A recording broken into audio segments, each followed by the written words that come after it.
again, thank you for watching the Sewing Doctor, and here again, another service, the Sewing Doctor, Robin from City Sewing. This time I do have a single patchwork machine, a single patchwork machine. I'm gonna show you what's happening with this.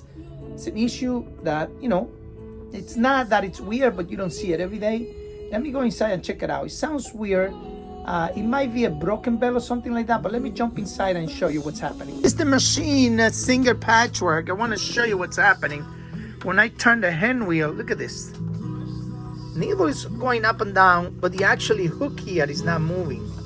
See how this is moving freely? But when I turn the wheel, nothing is happening. I want to show you that. So nothing is happening.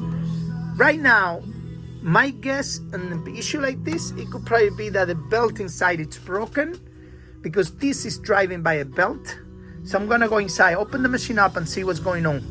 I might have a problem here because it might be the belt, or it might have a shaft with a gear on the top and on the bottom. One of those is broken. So I'm gonna open it up, see what's going on, and I will show you later, okay? Okay, here's the machine I'm working. I wanna show you here. This is the main shaft right here. So when I turn the hand wheel over here, you can see that the shaft is turning, but the hook is not moving. So what it means is that this main shaft here, it's loose. The screws are loose. Now, will that get loose by automatically? I don't think so. What might happen is that either they have a problem with the machine with skipping stitches and they got this loose, which is might be weird because, you know, it's very, very hard to get these machines open. All these plastic little parts, if you don't know how to do this, it's gonna break a mold. You're gonna break all the clamps in there. It's a very specific parts that you had to get it open. But, you know, it's weird that this part here is completely loose. This and the shaft with the needle, it's moving fine, but the actually shaft here that actually drive the hook is not moving. So as you can see now, I'm turning, but you can see that this shaft here is not turning. If I take my wrench and I make that tight, just a little bit, I'm gonna show you. Once I make that tight, now you're gonna see that this start moving. As you can see now, the timing is gonna be off because I have to time it before I make this tight. But right now, this is the issue we are having. This is loose and that's why the hook is not moving. Now, when you make this tight, you have to be careful because this is gonna lose also the timing on the feed dog and the hook timing. They all has to be precise. So be careful when you do that. Make sure you have the timing right, the feed dog timing right. I'm gonna do the timing now and then go over. I just wanted to tighten up so you could hear how the needle now, it's not timing with the hook, because I just tightened to show you that now this black shaft is turning correctly here.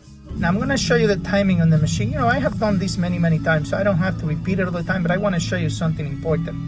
When I'm gonna do the timing on these machines, the first thing I do, I make it into the widest zigzag. This machine will give me a 6 millimeters, which is about a quarter of an inch. So I make it all the way to the left, and when the hook comes up, I make sure I got about a 1/16 on an inch on top of the needle. Very, very important. On the left side, forget about the right side. The right side is always gonna be perfect if you do the stitching on the left side of the needle. The further point of the needle on the left side, that's where you wanna do the timing. Right over there, just above the hook of the eye of the needle, about a 1/16 inch on top of the eye or the needle, okay? Forget about the right side, always check the timing on the left side. Now I'm gonna show you the second important part of it. As you see the needle distribution with it, it's just about the same size on the right and the same size on the left when it penetrates. That's very, very important, otherwise your timing is not gonna be correct either. The second thing to look at it is that the needle now start coming down, the feed dog start coming down. Now, when I penetrate the needle plate, just there, the feed dog and the plate and the needle should all be flushed, dropping down. As you can see now, see the feed dog, it's high, it's up in the upper position. Now, when the needle start coming down, the needle plate, the point of the needle, and the feed dog, they all flash, perfectly flash, all of them. They should be all flushed, 100% flush. Otherwise, if you don't have it synchronized like that, your timing is not gonna work. Repeat again, when the needles start coming up and the needles start coming down to penetrate the needle plate, point of the needle plate and feed dog should be all flush, 100% flushed, dropping down at the end of the back of the needle plate. See there? This is the front of the needle plate.